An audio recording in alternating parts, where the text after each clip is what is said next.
Welcome everyone. It's Clean Air Month.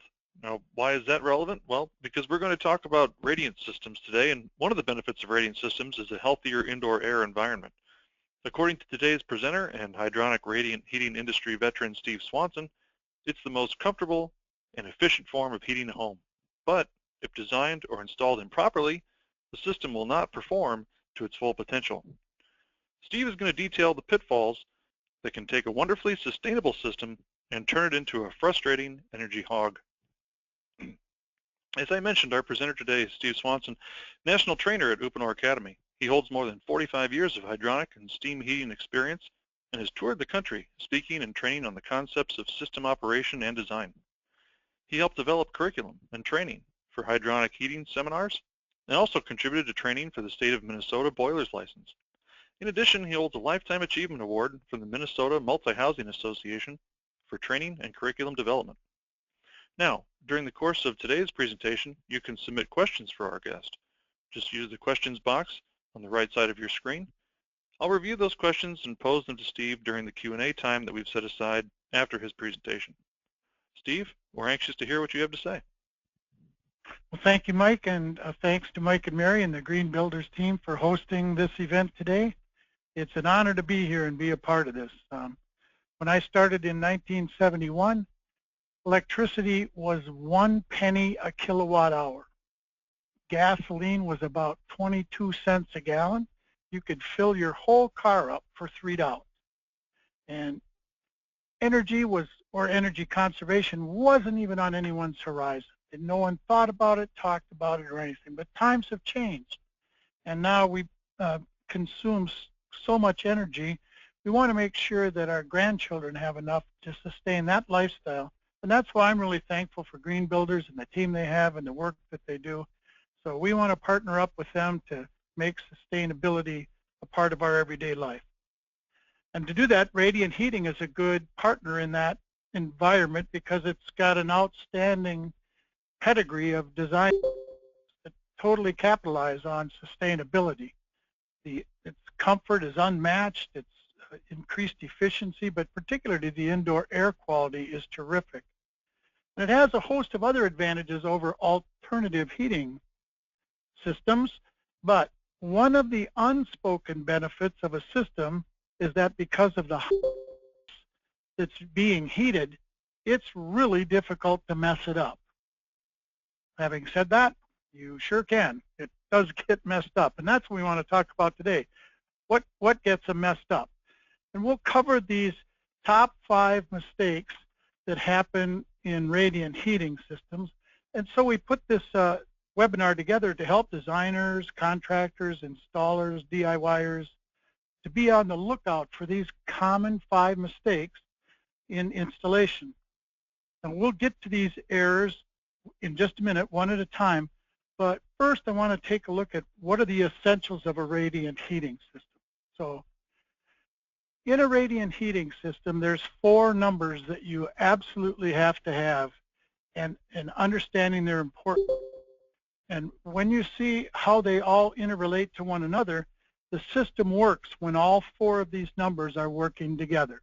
So let me go through these quickly. We won't spend a lot of time doing that. I'll walk you through a couple of those, and then we'll walk right into the mistakes themselves and see how these 4 numbers get out of whack.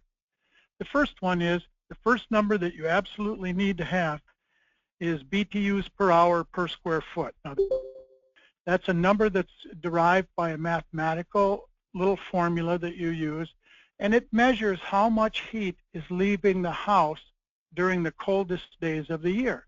Now, if this number is incorrect, all of the rest of it won't matter because you won't have any comfort.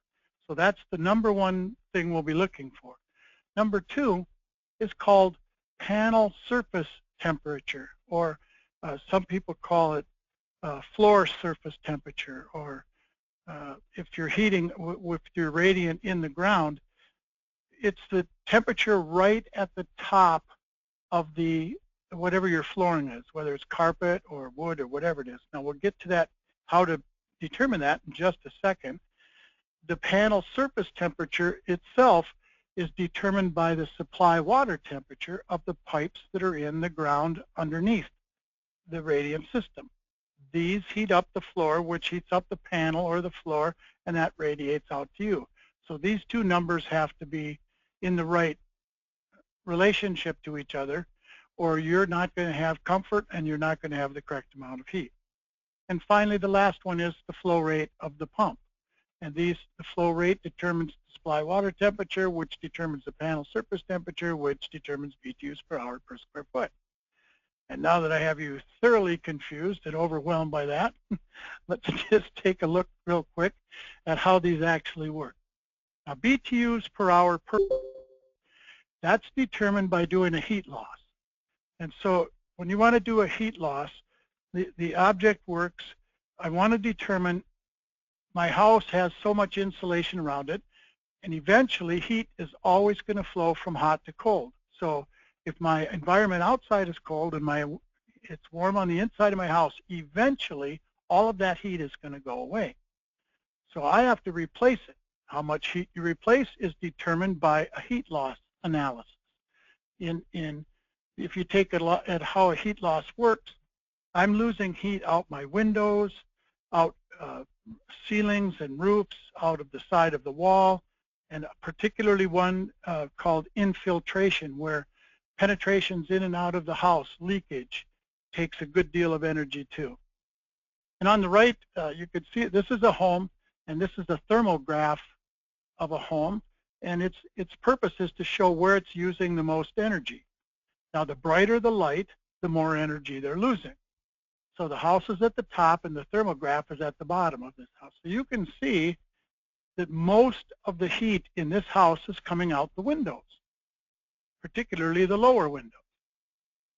Now, if you look for a minute, the upper windows aren't losing nearly as much heat as the lower windows. Now, study that picture just for a minute and see if you can pick out what's the difference between them to make that one lose so much heat and the other one keeps so much heat in. Now, if you found it already, you'll notice that on the top floor they put in new windows. And so the purpose of this is to show what can happen just by changing some windows that you use to make them more efficient. Now, this translates instantly into less energy consumed, more sustainability, and at the end of the day, the best part about it is it's more comfortable. So that's what a heat loss works.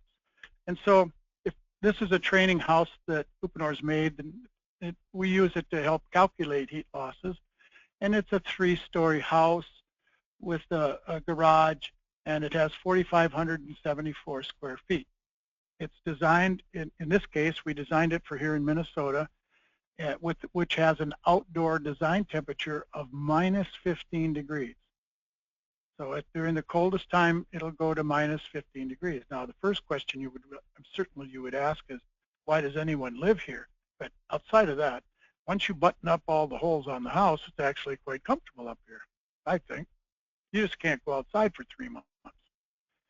So I have a 4,574 square foot house. Now, I'm going to want to have radiant heat in the first floor and the second floor in the basement, but the garage is your choice. Your call whether you want that heated. Now, in my case, I'd start with the garage. Who would want to live in Minnesota without a heated garage?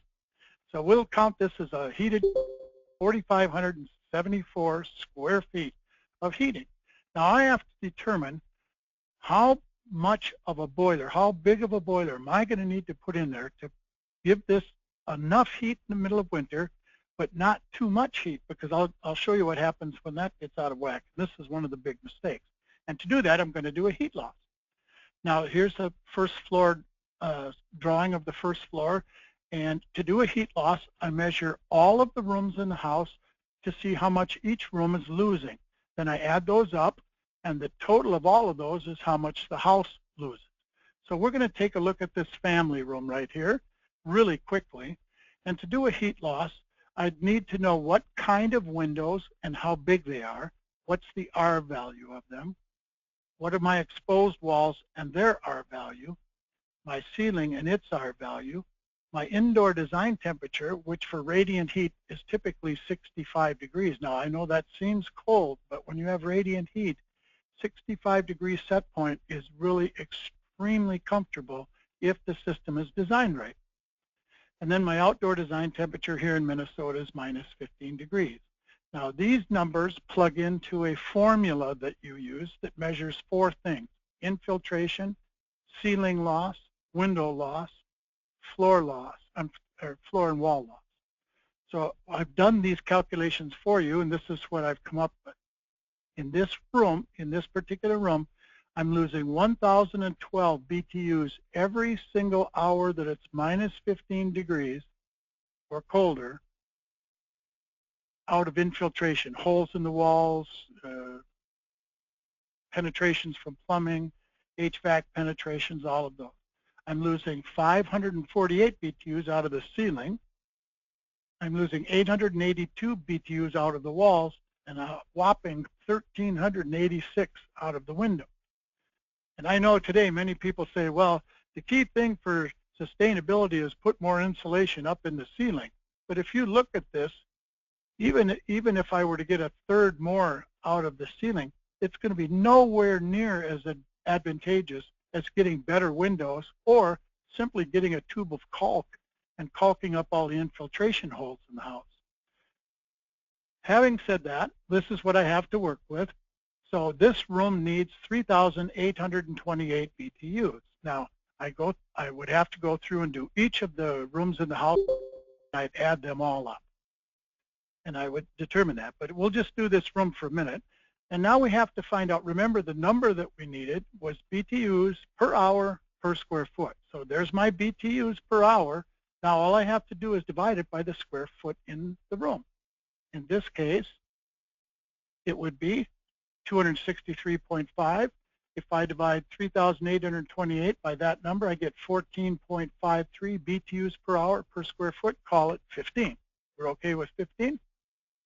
Everybody? Okay, I see a lot of hands raised that we're okay, so I'll just keep going on. Now, what that means is when it's 15 below or colder, I'm going to need 15 BTUs per hour per square foot. That's my heat loss. And all the other things that I do after that, if this number's wrong or inaccurate, all the other things won't work either. That's why this is so important. And later on, if you're wondering, well, how do I get a heat loss on an older house? You can ask that question at the end, and I'll run quickly through how to do that if you'd like. So we're going to move on now. So there's my heat loss. Now here's my other two that I need. One is panel surface temperature or floor surface temperature, and the next one is supply water temperature. Now the panel surface temperature is that temperature right at the top of the flooring, right at where the little girl's laying on the top of that half-inch oak flooring. That's the panel surface temperature. And underneath there you see the running through. These are 12 inches on center, half-inch PEX tubing buried in 4 inches of concrete. Now this is my supply water temperature, and this right here is my panel surface temperature. So I heat the supply water up. It travels through the concrete and up to the floor where it radiates out and heats the room and the family. It's very even heat, very comfortable heat. I've got no fans circulating allergens around. It's a good sustainable way to do heating. But I have to know those two numbers. So to determine the panel surface temperature then, if I'm going to go on to that, I'm going to go, so if this is what I need is the panel surface temperature, it's the supply water temperature that will derive it. So I need the two of those numbers together.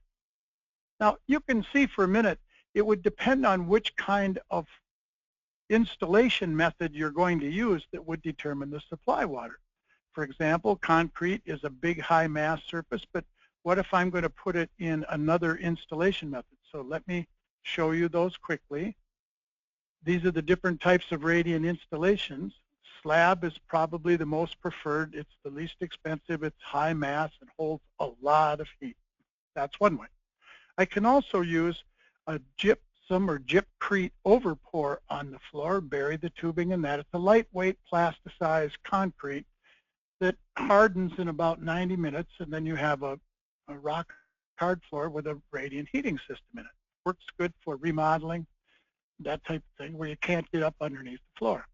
A third type is called Quick Track that Uponor makes, and it's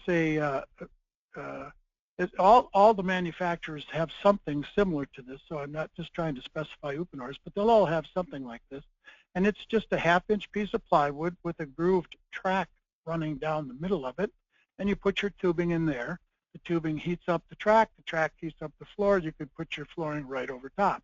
The benefit of this, of course, is that it's only a half-inch thick, so I can put it over top of an existing floor without having to change too much of the architecture. Another type in new construction is called joist heating, no plates. You can see in this how we have these little clips right here that the tubing is attached to. The clips hold the pipe in place. We insulate up underneath it. That's called joist heating, no plates. Now, some people will call that, you might staple up, where you staple the tubing right to the floor. That would be another one. So it has a couple of different names depending on which part of the world you live in. Another one is aluminum plates. These aluminum plates attach to the floor, and the tubing attaches inside of the aluminum plates. So they're going to give you a much broader and steadier dissipation of heat up into the floor above it.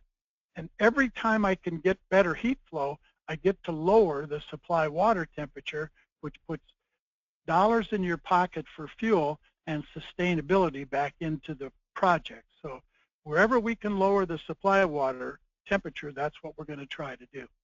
I can also put my radiant heating up in the walls, in the ceilings if I want. And particularly if you want to remodel a garage or something and you'd like radiant heating in the ceiling, that's an option for you. Or else you could put it in the walls. Now, all of you know what that feels like to stand next to that plate glass window in the middle of winter and feel all the heat in your body leaking outside. Well, this will take that away. It's nice and comfortable and nice even heat. So that's a solution where we can put it in the walls if you can't put it in the floor. So these are the different installation methods, and together, collectively, they will help determine what the supply water temperature is going to be, and following that, what the panel surface temperature is going to be. So let's put a few of these together. Now, this is a chart that's out of our Complete Design Assistance Manual. In a moment, I'm going to show you where you can go get that for free. So you can use this book. It's about a 300-page book that's become almost the Bible for radiant installation. It's got everything in it you need to design and install and troubleshoot a radiant system from beginning to end. But and this one, on that page 217 of the Complete Design Assistance Manual, here's where I get my panel surface temperature or floor temperature. Now, I did my heat calculations, if you remember, and I came up with 15 BTUs per hour per square foot. So there's my BTUs per hour. I also know, if you remember from the chart, that we were going to use 65 degrees as our set point. Now, putting those two together, if I follow those two up, I need to have a 72.5 degree panel surface temperature to produce 15 BTUs per hour. Now, what that means is if my floor is 72.5 degrees and my thermostat is set at 65, I have to be producing 15 BTUs per hour per square foot. It cannot not do that. And so you could look and measure. Let's say you go in and your floor temperature is 75 degrees. You can measure it with a thermal imaging or infrared gun. I have my thermostat set at 65. Then you can see I'm putting out 20 BTUs per hour per square foot, which is way more than this house needs. And what do you think will be the effect of that? Correct. You'll have people hanging out the windows because it's too warm for them. So we want to make sure it's comfortable when they do that. So there's my panel surface temperature. I did my BTUs per hour per square foot, my panel surface temperature. And if you remember, the panel surface temperature is determined by the supply water temperature. Now, this complete design assistance manual, this is what it looks like. You can get a copy of it from your local wholesaler through Uponor, or you can download an electronic copy of the complete design assistance manual at uponorpro.com. If you look under tech support that you see I have there and click that, and then if you click down to, that'll open up one that looks like this. If you look under manuals, you'll see there's the complete design assistance manual, full copy of it. If you'd like it in French, it's available that way. Or if you just want it by individual chapters, you can do that as well. So I would suggest you download and go through that. It's an amazing source of information on radiant heating, how to design it, troubleshoot it, and install. All right. Now, what happens if the panel surface temperature is too hot? Well, in this one, you can see that if I get it too high, I'm going to, let me back up just a couple slides here. We'll go back to that panel surface temperature. You notice there's a light gray area and a dark gray area on that. The light gray area indicates the unsafe temperature for hardwood floors. The dark gray is for any other kind of flooring. So I have to stay under 82 degrees. That's my, actually it's 80 degrees. Under 80 degrees, I don't want a panel surface temperature more than that, or this is what's going to happen. I'm going to end up with cupped floor. As you can see, the nail that's laying across there is the hardwood itself has buckled. So that's a troubleshooting problem, because people say, well, I just turn the heat up and then they get it too hot and it'll harm the floor, so you don't want to do that. Now, so here it is cupped due to expansion, so then I go and sand it off, and then when it dries out, now it's crowned, and that's what's happened here. So now you go sand it out again, and it'll cup due to expansion again. Pretty soon you'll have about an 1/8-inch floor going on there. So what you want to do is leave your floor alone. Get the temperature right, and it won't do that to begin with. You don't fix the problem by sanding down the floor. That's what I'm trying to say. All right. Now, we needed the supply water temperature to produce that panel surface temperature. And the only thing I need to know here is what's the R value of the flooring that I'm going to use. So this chart is available for you on page 221 of the CDAM, but also, so let's say that I'm using 1/2-inch oak. That has an R value of 0.5, and I'm going to have 15 BTUs per hour per square foot over here on the side. I run the two together, I follow the line down, and it shows that I need an 87-degree supply water temperature in the pipes under the concrete. That will produce 15 BTUs per hour per square foot. It cannot not do that. It has to do that. So the interesting thing I think about this is 87 degrees isn't very hot water. I mean, you could heat that with a Bic lighter just about. So it takes a very little amount of water. It's not even hot water. It's just tepid water. And so you could heat a whole house with just 87-degree water. And then it depends on which of the other installation methods you use to determine the supply water temperature for them as well. Now, the RValue chart, if you're looking for it, is on page 219. So you can find that R value that you need for this chart up here at the top. Let's say the R value is 1, then I would follow that line down till they meet, drop down, and I would need 95 degrees. Sound good? We're all okay? Okay. Just keep right on plowing away here. So there's now let's get on to the mistakes. Here comes the 5 mistakes, knowing those 4 numbers. Mistake number 1 is no heat loss, or you do a rule of thumb heat loss. And this is what will goof up most of the problems that I see out in the field, is no one has done a heat loss, or they've said, oh, houses are 20 BTUs per hour per square foot. and we'll size it to that.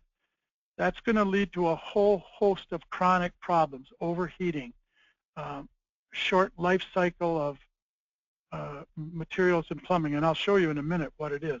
So let's take a look at this training house again. 4,574 square feet. If I multiply those together, see if I get my well-organized calculator out here. If you have yours handy, wouldn't you think I would have done this ahead of time? I was going to do it and then I forgot. 4,574 times 15 BTUs per hour per square foot. I need 68,610 BTUs per hour. 68,610 BTUs per hour. If I buy a boiler that puts out 68,000 feet at the coldest temperature there's going to be, it's going to produce 15 BTUs per hour per square foot and heat this house wonderfully in the dead of winter.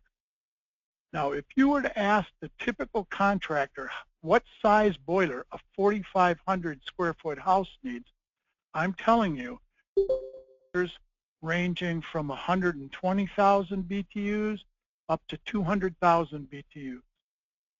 And this is where radiant heating goes horribly wrong, which leads us to problem number 2. Well, I did do it. See, I had it up. Look at there.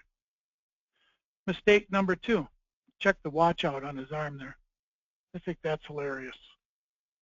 That's good humor, isn't it? Mistake number 2, chronic oversizing. Chronic oversizing. This is the assumption that bigger is better. So here's the house we want to size, and here's the boiler they put in the house. That's about how it goes. Now, let me tell you how to tell if your house has too big of a boiler. Go downstairs when it's the dead of winter and really cold, and take your stopwatch with you and time how long your boiler is on. If the boiler is sized right in the dead of winter, if it's sized right, it should run 50 minutes out of an hour. 50 minutes and then shut off 10 minutes out of that whole hour's time.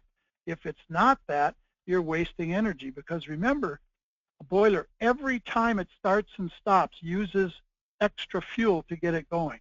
So what we want it to do is burn with a smaller flame for a longer time rather than a larger flame for a shorter time. That's what really hurts. Now, this is called cycling. And the more cycles you put out, obviously, the first thing that's going to happen is your boiler's going to wear out. So instead of lasting 15 or 20 years, I see them last 6 or 7 years. So that chronic oversizing is a horrible problem. So we want to make sure we cut down on the size of the boiler. Size it right to the house. Again, I ask contractors all the time, if there's a 2,500 square foot house, what size boiler would you need for a newly constructed house that has R values up to code today? And they would tell you 60,000, 80,000, 90,000, when in reality all it needs is 30,000 BTUs, or I'm sorry, 45,000 BTUs. Way oversized, which of course means that you put a pump in that's way too big as well.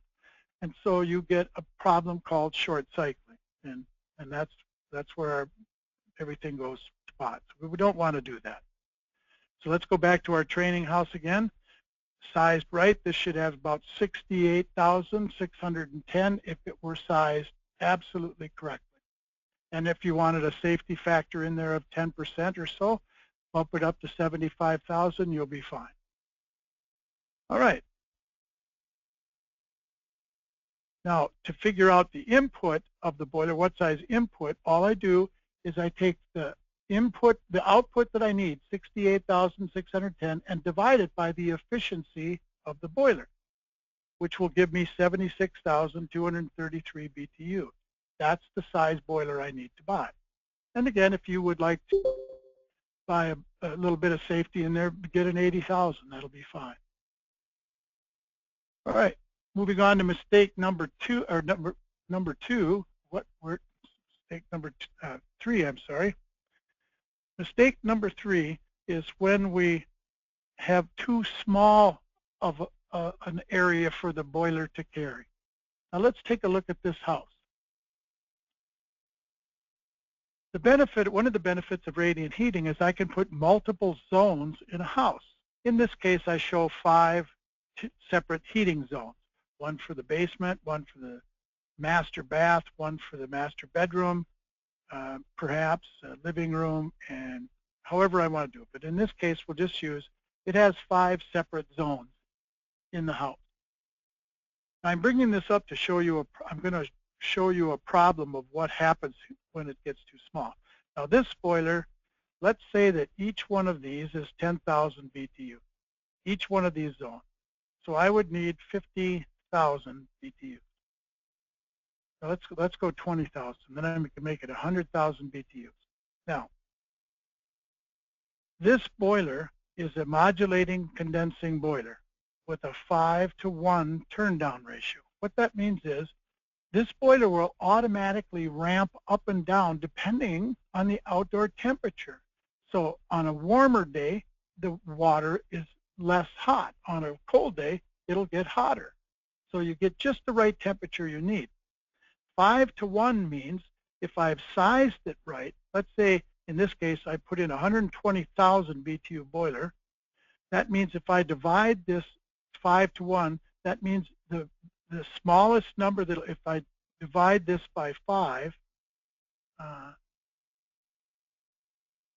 I can turn this down to 5,400 BTUs. That's the smallest it will turn down to. Actually, it'll turn down to about 20,000 BTUs. Now, let's take a look at what's going to happen here. Suppose none of these zones are calling. It's a nice warm day and only this one is calling. What you're going to find out is if this boiler is oversized here, this is not even going to need what the minimum the boiler can provide. And so what it'll do is this is going to produce a condition called short cycling. And let me give you an example. A couple of years back, I got a call from a contractor in southern Minnesota who had a customer of his, and they had a problem. The house that she had could not stay warm in the shoulder month, the spring and the fall. It would seem to work fine in the middle of winter, but it was just cold all the time in the spring and the fall. And what we determined was, when I heard more of the story, it got even worse. It turns out this was a widow who had built a brand new house with all nice windows, nice insulation, everything, done everything right. And she'd put in 5 separate zones to accommodate the different temperatures she wanted in each room. But the problem is he had oversized the boiler. And so for a 2,500 square foot house, which hers was, he had put in, if I'm not mistaken, it was 140,000 BTU boiler in here. Her gas bills, her propane bills in the middle of the spring and fall, these were running over $800 a month just for her propane bill because it was short cycling. Every time the boiler fires, it purges all the air out, it restarts itself, it shoots some gas up. It's a terrible waster of energy. Now, to fix that, we had to trick the system into thinking it had enough. But we'll go on here just a minute. So the solution to that is we went and put a buffer tank in there. Now, this heats up the buffer tank. The buffer tank now will supply any water temperature that we want, and this becomes the new heat source. So this will run for 15 minutes at a time, heat the buffer tank up, so it's not short cycling anymore, and this can take the water out that it needs. Her bills drop from $800 a month to around $78 or $82, somewhere in there. I've forgotten exactly what it was now, but you can see the dramatic increase in her savings because they had not provided a place for the boiler. That's what happens when you have chronic oversizing. And I'll tell you, the issue is the more zones you put in, the more often that problem's going to happen. Not to say you can't put in zones, but if you do put in zones, you have to make sure that the smallest zone is equal to the smallest firing rate of your boiler. Otherwise, you're going to get short cycling. Okay, mistake number 4. I didn't know they had genes in the Roman Empire, but I guess they did. They were around back then. Mistake number 4 are what we call temperature parasites. In this house right here, if you take a minute, and your house is probably the same way, where do you think you're losing your heat? Where do you think it's going? Because heat will always flow from hot to cold. So if it's minus 15 out here and it's 65 in here, the greater the difference in temperature, the faster the flow. To stop that, we put insulation on the walls, the ceilings, everywhere we can to stop this loss of heat. Now, what we want to do on this is do our heat loss, but we have to find out where's my house leaking. Now, here's a really good one. Next time it's really cold outside, go hold a candle in front of your electrical outlet that's on an outside wall. Just go hold a candle in front of it. If it snuffs out the candle, you've got a horrible infiltration problem there. And a little bit of caulk around there, you'd be amazed at how much energy in a house can be saved just by a little bit of caulking going on. Caulk up your all of these little holes that are in the ductwork system to make sure that they're working correctly. Caulk up these where the outside faucets go to the outside. Your kitchen vents go to the outside. There's another big waster. I've seen these houses that have these gigantic fans above the stove, and they can literally suck out more air than the house is capable of letting back in, creating a negative draw inside the house. The house literally depressurizes, which means every time the boiler fires, it doesn't even have enough air to get up the chimney. So it starts, you can produce carbon monoxide if you don't have a remedied solution or if you're not drawing outside air. So these fans, you got to watch what they use. Use them sparingly. Recessed lights up in the attic are another huge loss of energy out of there. So keeping them insulated, keeping them will stop that air infiltration, as you saw when we did the heat loss analysis. That was one of the greatest problems that we had. Now let's go on just a bit. This is a chart that's produced to show what happens if I don't insulate under the slab itself. If I don't insulate at all, in this case, 200,000, I'm at 20,000 BTU, 68 degrees. My downward heat loss is 32,600. If I insulate just the edges, it drops to 29. If I do the perimeter, it drops to 6,900. But if I insulate completely around it, look at that. 2,971 BTU heat loss for that building rather than 32,000. Do you think insulation's worth it? I certainly do. It's a one-time cost. Trust me, it'll pay back for itself easily. And again, insulating up underneath the joist is the other problem that we don't. Remember, heat will always travel from hot to cold, and it'll always take the path of least resistance. If I put carpeting up here, this heat is going to be harder to get through the carpeting. And so I want to make sure that I have the right amount of insulation up here so it'll pick the path of least resistance. So here's the rules. If it's a conditioned space, I need at least R11 under that in the joist. If it's unconditioned, not heated, I need R19. And if it's open to the outside, I need R38. So this would be 5.5 inches of batting. This would be 2.5 inches of batting. This would be 11 inches of batting. If I'm going to use staple up or clips, do not let the insulation touch the piping. You have to keep a 2-inch air gap in there or you won't have the heat transfer that you need, and you'll get a condition called striping. If you're going to use aluminum plates, you want to insulate right up to it. By the way, when you do the heat loss analysis for those for the supply water temperature, the difference in temp, this will need about 90, this would need about 92 degrees on the aluminum plates versus the the staple up will need about 150 BTUs per hour. So that's quite a bit. Now, let's take a look at this.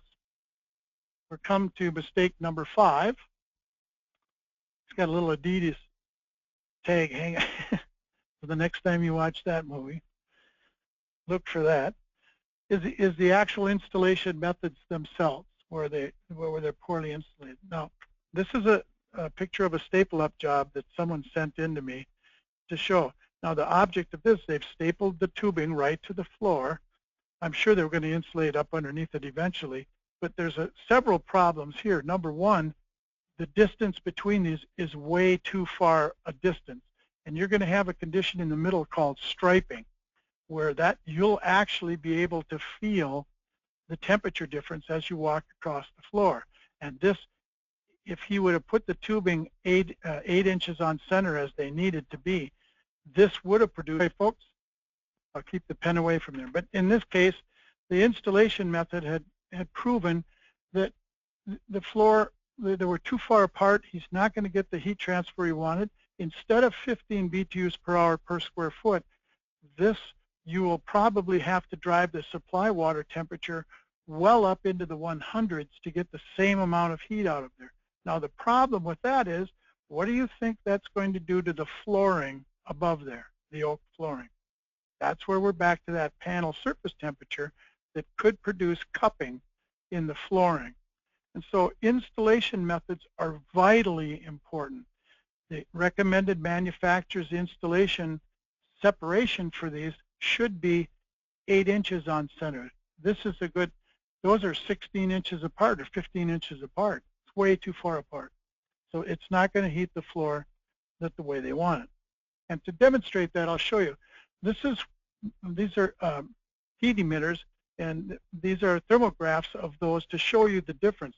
This is the one that was suspended in there, and suspended one on clips.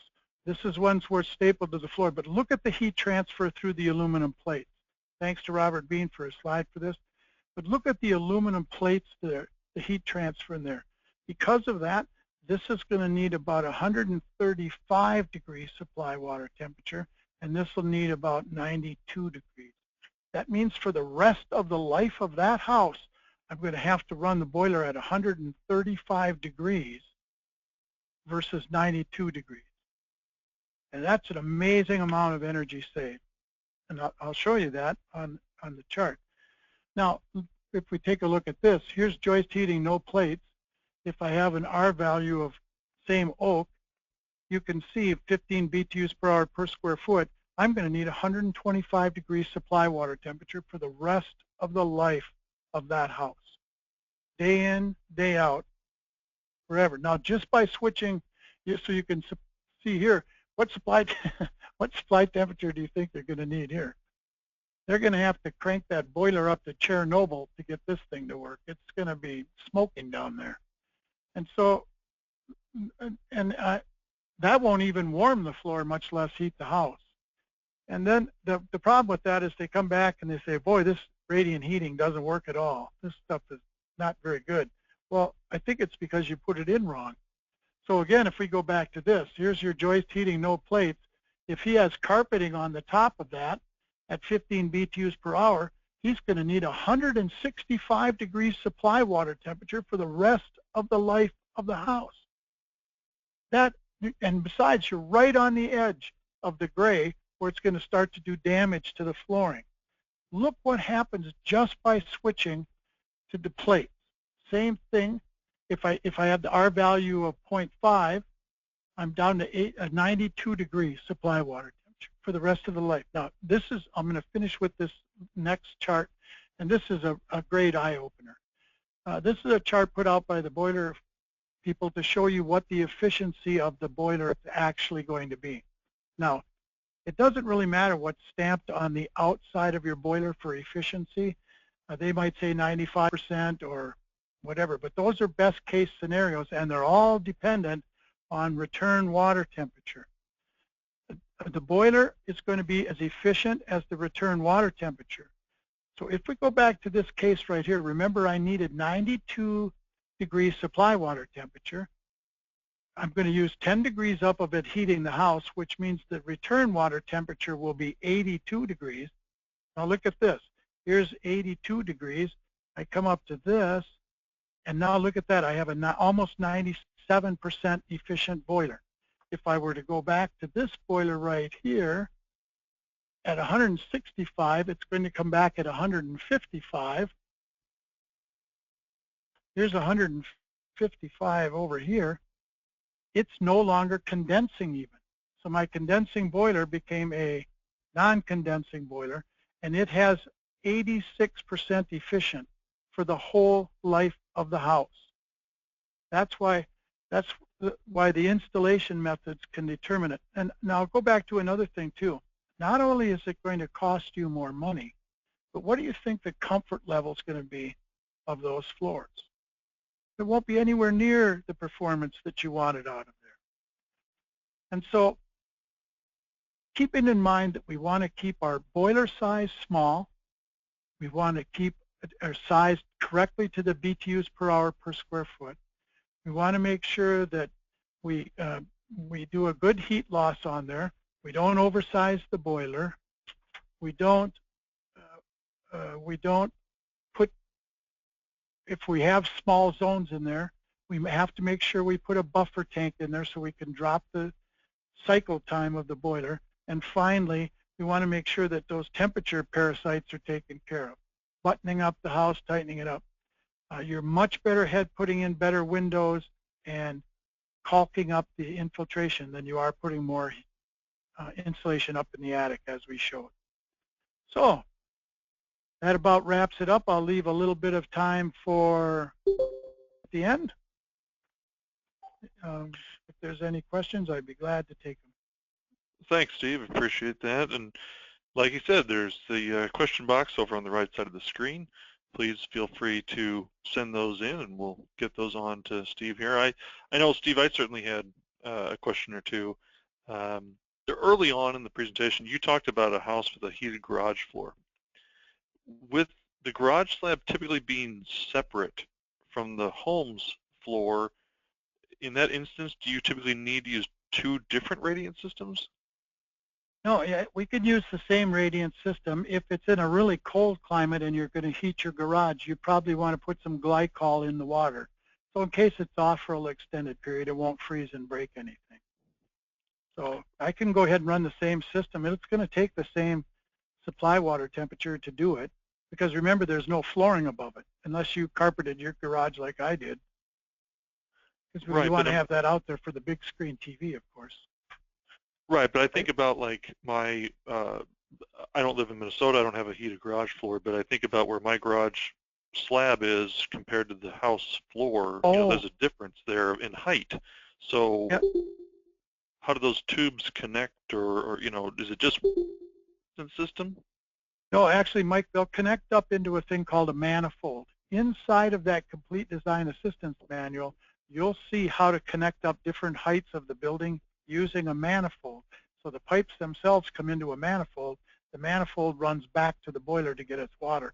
So I can be at any level that I want. It could be a foot off, 2 feet off, and it'll pipe up just fine. So that's the solution. So if you go inside the complete design assistance manual and look at manifolds, you'll see exactly how to hitch them up. Does that answer that? Yeah, no, that's fine. And, you know, I'm just a guy. I'm not a builder, building professional. You know, so I asked my question out of ignorance. But you know, it's interesting. You did bring up the complete design assistance manual. You said it was available in French. Is it also available in Spanish? It's not available in Spanish yet. As I understand it, they're working on it now, but I don't have the date that it's going to be completed. But I know they are working on it right now. So there will be one. Stay tuned, visit our site, and you'll see it when it pops up. Okay, great question, Mike. We have a question from Robert. He wants to know, do you recommend using a tankless water heater as a boiler for a radiant floor heating system? Okay, so the question is, can we use a tankless water heater as a boiler? And the question is, if it's rated for it, actually, yes, you can, and it's actually done quite often. If there is an issue with it, and here's my issue, is remember, it's a very small appliance putting a lot of heat out. And so if there's any scale buildup on it at all, it's going to, first of all, not perform correctly, and second of all, it'll shorten the life of the equipment dramatically. So tankless water heaters, if you look at the instructions, most of them require that you drain them once a year and get all the scale out. My thought is most homeowners won't change their furnace filter for 5 years. How are they going to, they're not going to go back and change out and descale a boiler, I wouldn't think. So that's my only fear of those. Otherwise, they would work fine. Gotcha. Question from Carol. What do you think about insulating with radiant bubble insulation under the slab? All right, there's a product called Radiant Bubble out there, and I'm not sure which one it is. I would suggest for a comprehensive discussion of that kind of insulation, and I'm not an insulation expert, but my feedback from the field has been that insulation, some of them they say they have an R value of 10. However, as soon as they're installed and the weight is on them, that R value goes completely away. If you were to look for a good discussion on that, a good website to visit would be healthyheating.com. If you look on there, the web hoster there goes into a great discussion of of that bubble wrap, and then you could get the pros and cons of it from there. I'm not a big fan of it. If I were to put it, the insulation that I would put under my slab would be 2-inch R10 blue styrofoam. That means closed cell foam, waterproof styrofoam. Because you can remember, you're going to have water seeping up from underneath occasionally. So you want to make sure it's closed cell foam, not open cell foam that can trap moisture in it. Well, that's a nice long. Well, the Healthy Heating website, is that Robert Beans? That's Robert Beans, correct. Yeah, and we've had him on here as a guest previously too. Very knowledgeable guy. Very knowledgeable. He went into quite a bit of extensive research about the bubble insulation. So okay. I'll defer to the bubble insulation expert on that. Okay. We had a question from Matthew. Solar is gaining market share by the day. How does a PV system tie in with Radiant?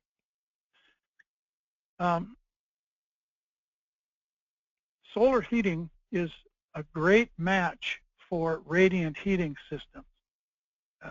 Again, the key to a well-run solar system is the buffer tank. If you get the buffer tank sized correctly, you'll be able to dump that heat into the buffer tank and make it last through the night. So you're getting good heat output all through the day and the night. But the key to it is that buffer tank. And again, there wouldn't be enough time on this kind of venue to do a discussion of how to size that buffer tank. But if you'd want to give me a call at Uponor, I'd be delighted to talk to him about it. Gotcha. Carol has a follow-up question. Does the blue foam need to go under the full slab or approximately 2 feet in? Okay, if you remember when I was going through the insulation, the downward heat loss of the insulation,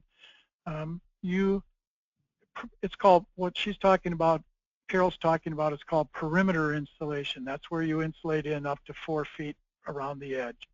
Big commercial buildings, that works terrific for. I would not recommend it for residential because it's too small of a footprint, and the little bit additional you need to insulate the whole foundation, I'm telling you, in comfort and in energy saving, you'll receive a payback. You'll be very thankful you put it in. Case in point, a friend of mine did not do that, and when he built the house, everything was fine, but about 2 years later, a company came and built a very large asphalt parking lot about 2 blocks away from him. So now the water had no place to go, and it all ran up underneath his foundation, and now the water was touching the bottom of his foundation, which he had not insulated, so he could save a dime. And from that day forward, he could never heat that house correctly because all of the water was going into all the heat was going into the water under the subfloor. If you're into buying insurance policies, please get yourself some good insulation under there. You'll never regret having done it right to begin with. So you're saying, Steve, for residential to insulate all the way under the slab, or just all the way under the slab? Okay, the whole thing. Yep, that would be my recommendation. And I've seen that done in Wisconsin too, and have heard homeowners extol the benefits of the insulated slab for their basement. Correct. That's exactly right, Mike. And people who don't, and many times it'll get by, but remember, every time I don't insulate under there, I'm going to have to drive the supply water temperature up a little bit higher. That equates into less sustainability, more energy used over the entire life of the house. So if it's a conservation we're looking for and sustainability, insulation goes a long way. Gotcha. Certainly want to remind people of the question box over on the right side of the screen. Please feel free to send them in. We're getting some great ones coming in now. We got one from Liz. Are there any radiant cooling systems for floors and walls? We talked a lot about heating, and that was kind of the topic of the day here. But are there any radiant cooling systems for floors and walls? Yeah, actually radiant cooling has particularly come into its own for application. I don't think there's a Walmart built today that does not have radiant cooling in it. And they found on a Walmart superstore used to use 26 different rooftop units to heat it and cool it. When they switched to radiant cooling, they dropped from 26 to 13 and they felt exactly the same to the customers. So the energy saving was astronomical. Now, the problem is for in a home, radiant cooling you have to have a chiller to cool the water down. Now, if you have a geothermal system in there, radiant cooling is a fantastic option, but you're going to need some cool water to chill the floor, and that might drive the cost up where it's not effective to do it. So it works terrific. All you have to do is make sure you keep the supply water temperature 2 degrees above the dew point, and then it won't ever condense. You don't want your floor to become a swimming pool with condensed water. Yeah. So that's all you have to do. Some of the new thermostats have the ability to read relative humidity, and so you just set it up where it'll raise the boiler water temperature up 2 degrees above the dew point, and then it'll never condense. So you can't answer the question quickly. Yes, you can use radiant cooling, but it's probably not cost effective in a house just yet. Okay. Question from David. Are there any adjustments a HERS rater has to make to do a HERS rating on a house with radiant? I'm not sure what that term is. To do a HERS rating, so that's where they're doing an analysis of the house from the envelope in. Sorry. Yep, that expanded. It's like a heat loss analysis on steroids. Is that the one we're talking about? Yeah, kind of. Yeah, I mean, it spits out a number on a scale of 0 to 100, and it also projects kind of the energy usage going forward. It's an energy modeling type. Yep, the modeling diagrams that I'm familiar with, and just I would be more comfortable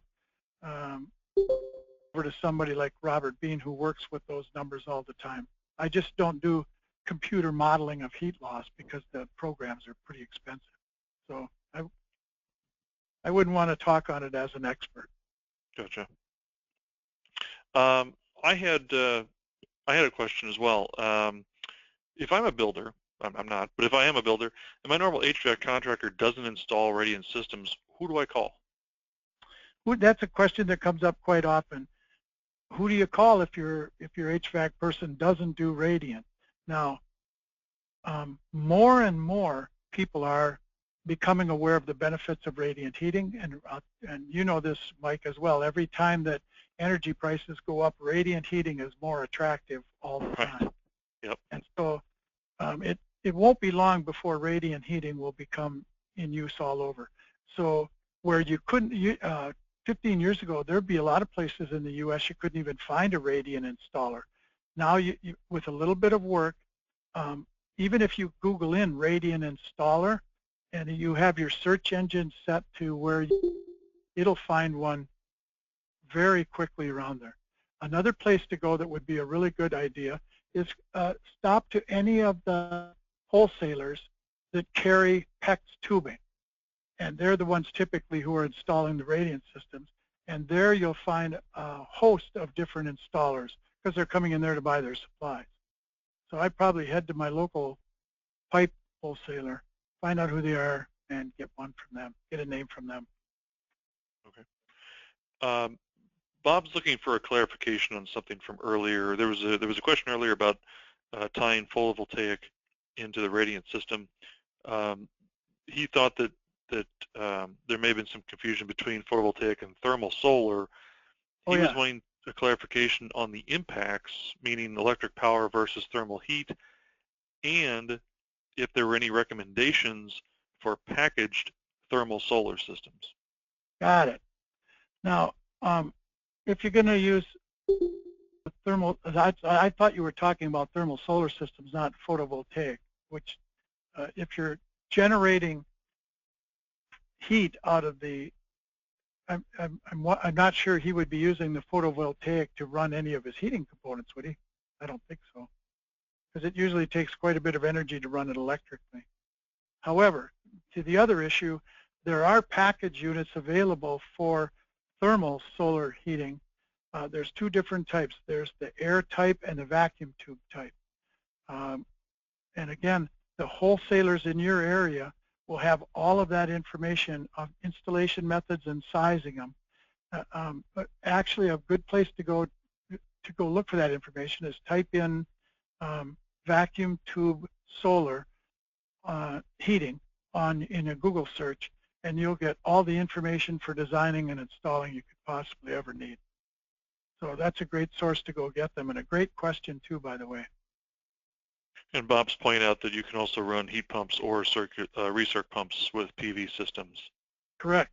So again, a heat pump is an excellent addition. Ground source heat pumps are a great addition to solar systems. They can actually, the photovoltaic ones can actually drive the heat pump compressors and make the house literally all inclusive. You except for your incoming water and sewer, you wouldn't need any hitch ups to the outside. So they're completely self-sustained. I appreciate everybody sticking around with us a little bit past the hour. We did have another question from Steve, a good friend of mine from New Mexico. He wanted to know if you can explain how to get the design assistance manual on the Uponor website. Okay, on the Uponor website, it's at uponorpro.com. So it's a separate website. So we have a website for homeowners or people just interested in, and then we have one for contractors called uponorpro.com. Under uponorpro.com, at the top there'll be 6 different bars you can choose from. Look under tech support. As soon as click that one, under tech support, you look for downloads, and you'll see downloads come up, and then you circle the manual. And the manuals come up, and you'll see the complete design assistance manual available there. Let me see if I can find it. Wait, let's see. I had it on a slide earlier. Let me see if I can find it quickly.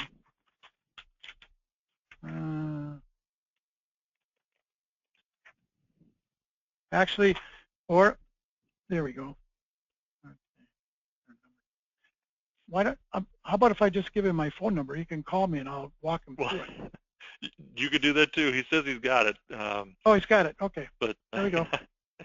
Anybody's free to call me. I'm there all the time. So my number is 952-997-5947. So if I'm around, I'd be glad to take any call. Okay. And I also put a link to uponorpro.com in the chat box, so people can see it in there right now. All right, thanks, Mike. If we don't have any other questions, I don't see any more. I don't believe I have any more either. Okay. Let me just check my list real quick. Nope, I don't have any more. So I want to say thank you certainly to Steve for sharing his time and his knowledge with us today. Very much appreciated. This is Steve's second time on the webinar here, and so it was great the first time, and it was great again this time too. So appreciate it, Steve. Thanks, Mike, ever so much, and thanks for the work that you folks are doing for sustainability. I also want to thank our audience today. Appreciate all the questions that came in. Hi again, my friend Steve, and hello, Carol, as well. And appreciate everybody taking the time to talk to us today, send in their questions. We'll see you back here next time. So long, everybody, and take care.